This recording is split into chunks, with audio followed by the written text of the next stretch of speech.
Olá, pessoal, tudo bem com vocês? Nas aulas passadas, nós aprendemos um pouco sobre como os vírus surgiram e listamos algumas características principais desses micro-organismos.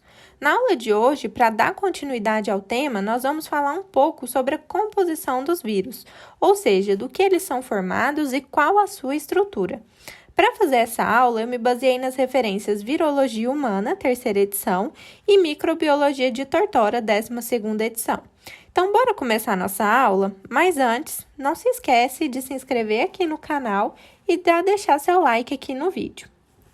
Na aula passada, quando falamos sobre as características gerais dos vírus, eu vou deixar ainda o card aqui em cima, para quem não assistiu a aula ainda, nós vimos que os vírus são partículas submicroscópicas filtráveis e que, por não apresentarem um metabolismo próprio, elas dependem do metabolismo da sua célula hospedeira e, por isso, elas são consideradas partículas intracelulares obrigatórias.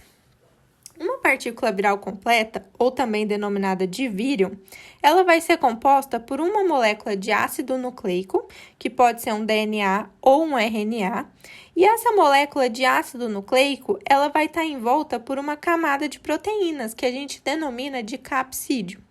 Mais ainda, alguns vírus, eles possuem uma bicamada lipídica, que tem glicoproteínas. E essa bicamada lipídica, ela fica envolvendo esse capsídeo viral. Para essa camada, nós damos o nome de envelope. Ok, então, a gente acabou de ver que existem os vírus envelopados e os não envelopados. Agora, a gente vai aprender um pouco sobre cada uma das estruturas, começando de fora para dentro. Então, vamos começar falando do envelope. O envelope, como já foi mencionado, é uma bicamada lipídica que contém glicoproteínas associadas.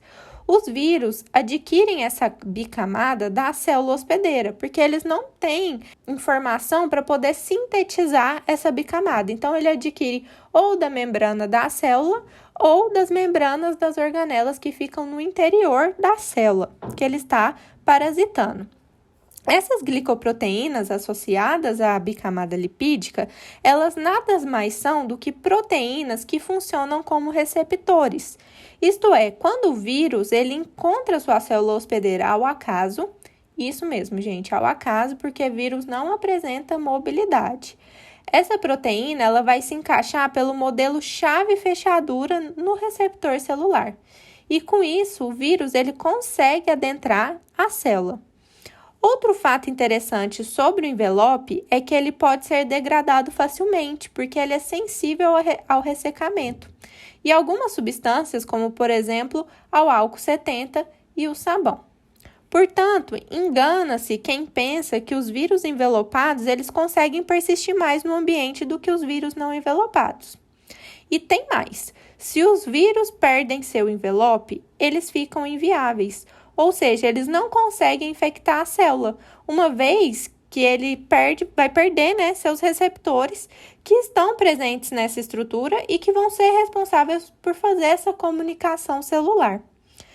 Assim como o envelope, o capsídeo viral ele tem a função de proteger o material genético viral. E no caso dos vírus não envelopados, é nele que vai estar essas proteínas que funcionam como receptores e que vão auxiliar na entrada do vírus na célula. O capsídeo ele é formado de proteínas e ele pode apresentar 3 formatos principais, os quais denominamos de simetria icosaédrica, simetria helicoidal e complexa. A simetria icosaédrica ela é caracterizada por um capsídeo em forma de icosaedro. Mas, Mai, o que é um icosaedro? Muito simples. Para quem não lembra das aulas de geometria, ele é um poliedro formado por 20 triângulos, que nem está sendo mostrado aqui na figura. O segundo formato que ele pode apresentar é o helicoidal, que é uma forma de bastão. E o terceiro, que é a forma complexa, ela tem uma estrutura que não se enquadra nessas duas anteriores que eu acabei de citar e que é uma estrutura muito complicada de definir. Um exemplo que eu trouxe para vocês verem é a morfologia dos bacteriófagos, que é essa estrutura que parece um bichinho, assim, realmente.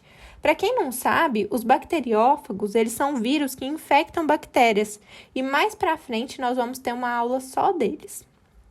Bom, Nós já falamos do envelope e do capsídeo. Agora a gente precisa aprender um pouco sobre o material genético. Os vírus, como eu já tinha mencionado, eles podem apresentar como material genético tanto o RNA quanto o DNA. No caso do DNA, ele pode ser circular ou linear, enquanto que o RNA ele só pode ser linear. Além disso, esse material genético ele pode ser dupla fita ou simples fita, e isso vale tanto para o DNA quanto para o RNA. No caso do RNA, ele ainda pode se apresentar de forma segmentada, enquanto que o DNA só pode se apresentar de forma única. Complexo, né? Vamos tentar esclarecer melhor isso? Então, vamos lá.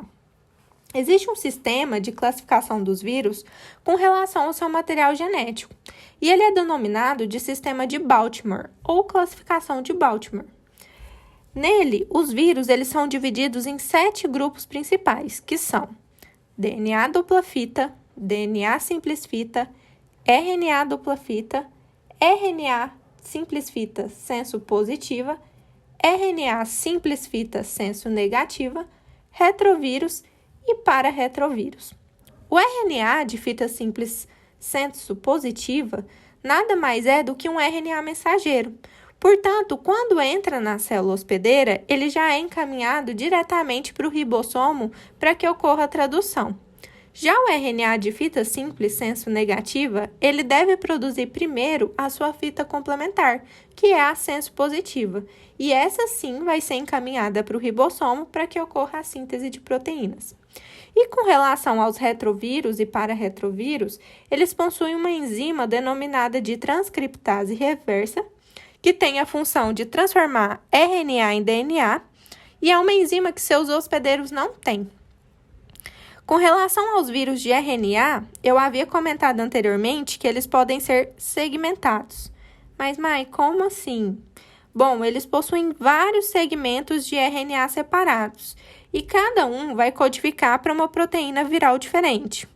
O que é diferente de um vírus que contém um RNA viral único, que quando é traduzido, ele vai gerar uma poliproteína, e essa poliproteína ela precisa ser clivada e gerar proteínas estruturais e não estruturais do vírus.